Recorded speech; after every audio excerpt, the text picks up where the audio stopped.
3 удаа виз мэдүүлээд эхний 2 удаа татгалцсан. Сүүлийн удаа мэдүүлэхэд яг өмнөх 2 удаа мэдүүлснээ бодох юм бол арай шалтгаантай болцсон байсан.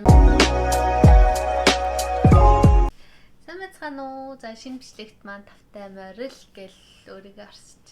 Ойрд ерөөсөө ингэж сууж агаад бичлэг хийгээг өөрийгөө харсч амар бондоцоо харагдаад ах юм. За тэгээд эхлүүлье.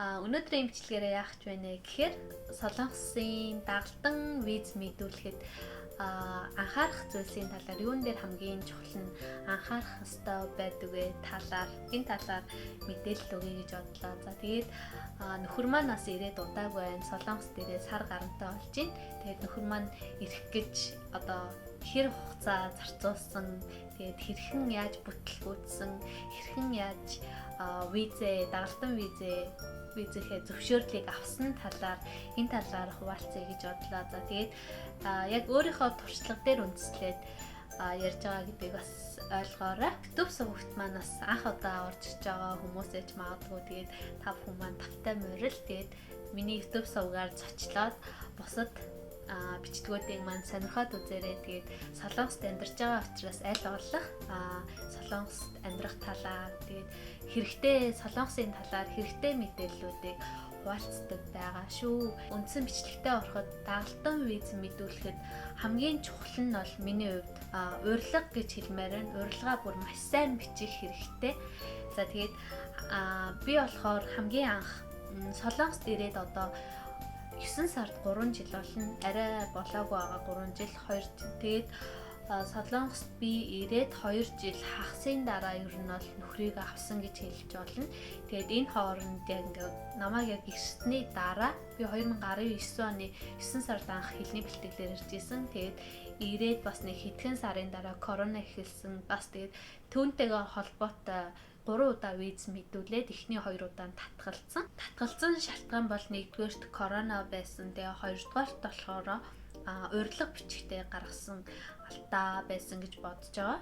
Хамгийн анх 2019 оны 9 сард хэлний бэлтгэлээр ирсэн. Тэгээ хэлний бэлтгэлээр ирэхээс өмнө бол ер нь бол гадаадд сурна. Тэгээд сурна гэж Солонгосыг сонгоод тэгээд ер нь бол араасаа нөхрийгөө татна гэсэн төлөвлөгөөтэй зорилготойгоор ирж исэн.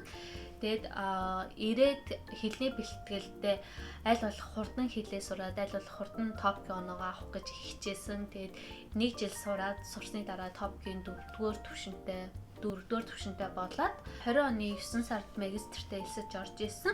Тэгээд магистртээ элсэж ороод 3 сарын дараа буюу эхний семестрийн дүн гарсны дараа дагалдан виз мэдүүлэх хэрэгтэй болд юм байлээ. Тэгээд хамгийн ихэнд мэдүүлэхдээ бол жинхнээсээ яг нөгөө сэтгэлийн хөөрлөөр хандсан. Яагаад гэвэл яг магистртээ орсон төлөв чинь угаасаа л нөхрийг урах эрхтэй юм чинь гэж жоохон хайн хандаад урилгаа өөрөө бичээд шалтгаанаас нэг сайн гаргаж ирээгүй. Ер нь бол залуу усудгүй хамттай баймаар байна. Тэгээд наашаа Солонгост ирэхийг зөвшөөрөөч гэсэн тиймэрхүү утга санаатай урилга өөрөө бичээд нэг тэгээд мэдүүлсэн чинь татгалцсан. Тэгээд эхний удаад амар харамсаж исэн анхнаасаа юмаа сайн бичихгүй гэд. Тэгээд татгалцсны дараа бас дахиад мэдүүлэхэд 6 сарын дараа мэдүүлэх хэрэгтэй болдог. Тэгээд за ямар ч сан дахиад нэг мэдүүлээд үзьгээд тэр хооронд ингээл би сургуультай яваал хичээлээ хэлээ сураад энд хажуугаар нь ажил хийгээл ингээл цаг хугацаа айгүй хурдан өнгөрсөн л та айгүй завгүй байсан болохоор тэгээд 6 сарын дараа мэдүүлэхдээ өмнө нэг татгалцсан болохоор арай жоохон туршлага сууцсан. За одоо энэ удаад урилга өөрөө бичихгүй хүнээр бичүүлнэ гэд. Тэгээд хүнээр бичүүлсэн чинь ямар зорилго гаргаж ирсэн бэ гэхээр урилга дээр залуу усуд одоо хүүхдтэй болох зорилго бичиж гээд тэр хүн маань хэлээд тэгээд би за гэж бодог. Ер нь бол хүнээр бичүүлж байгаа гэ тэр хүндээ л айгүйх ингээд найтцсан. Тэгээд тэр хүнээр ингээд бичснийг за болно баярлалаа гэж хүнд мөнгө өгөөл тэгээд бичүүлээд тэгэж аваад дахиад мэдүүлсэн чинь дахиад татгалцсан. Яа тэгээ 2 удаа татгалцахад зүгээр амар шантарсан. Тэгээд амар хэцүү байсан. Тэгээд ер нь бол за болид бол гэж бодсон байжсэн. Тэгээд би бас сургуульд магистрийнхаа ангид ороод жил орчим сурцсан. Тэгээд буцсан ихээр яг сургуулаа хаяад буцаж болохгүй. Сая өнгөрсөн 21 оны өвлийн амралтаараа 12 сард Монгол явсан. Тэгээд Монголд очсон чинь жирэмсэн болцсон. Тэгээд юу наашаа бараг ирэхээ болгочихсон. Жирэмсэн болцсон учраас энд ирээд тэгээд ажил төрөл хийж чадахгүй ганцаараа тэгээд хэцүүгээд тэгсэн чинь гэрийнхэнтэй ярилцаад ямар ч гэсэн чи нэг семестр сураад дуусгаад яг сүүлийн семестрээс учраас дуусгаад эргээд тэгээд энд ирсэн чинь дахиад нөгөө нэг хүлээдэг 6 сар нь болцсон учраас дахиад мэдүүлэх хэрэгтэй болсон. Тэгээд сүүлийн удаад яг нөгөө 6 сар нь болцсон учраас ахаад нэг мэдүүлээд үзээд алдъя гэж бодоод мэдүүлсэн. Сүүлийн удаа мэдүүлэхэд яг өмнөх 2 удаа мэдүүлснээ бодох юм бол арай шалтгаантай болцсон байсан. Тэгээд дээрэс нь корона бас айгүй гайгүй болцсон. Сая 2-3 сарын өмнө гэсэн үг шүү дээ. Хавар. Тэгээд ер нь жоохон хил мэл нээгээд эхэлсэн байсан учраас гарсан. Тэгээд сүүлийн удаа урилга дээр бол мэдээж хэрэг би жирэмсэн болцсон байсан учраас би жирэмсэн. Тэгээд сургууль болохоор нөгөө магистр чинь 4 семестр сурдаг байхгүй юу. Тэгээд сургуулаа би сая 4 дахь семестрээ сая хавар төгссөн. Тэгээд яг арай төгсгөөсөө өмнө сурж байгаа гэдгээрээ мэдүүлээд тэгээд үргэлжлүүлээд нунмун гэдэг одоо нөгөө дипломын ажил байдаг шүү дээ. Дипломын ажил бичиж байгаа. Тэгээд бичиж байгаа учраас одоо яг ингээд бичиж байгаа хугацаатай маань миний төрөх хугацаад авах хугацаа тэгээ яах ч аргагүй одоо Солонгост төрөхөөр байгаа учраас нөхрийг маань ирүүлж өгөөч.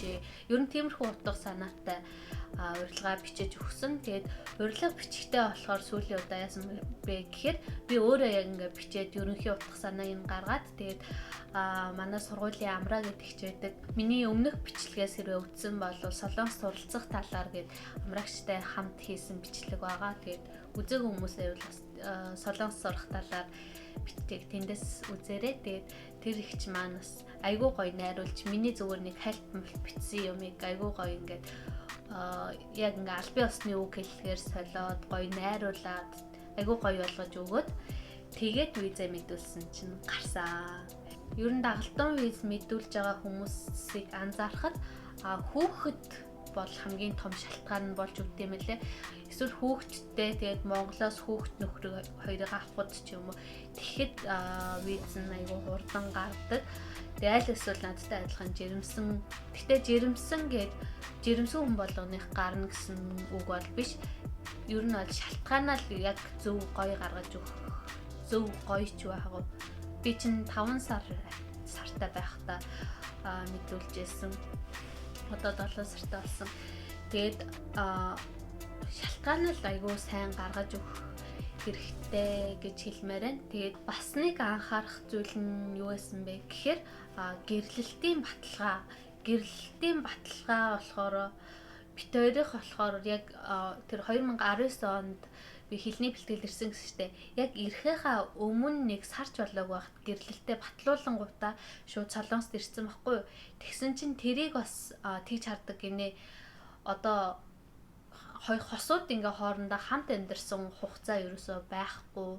Тэгээд бас хуурамч гэрлэлт байх магадaltaй гэж бас хардаг гэсэн. Гэхдээ яг баттай биш л дээ хүнээс л сонссон. Бас тэгж харж магадгүй учраас тэр тал дээр бас анхаараарай гэж хэлмээр байна.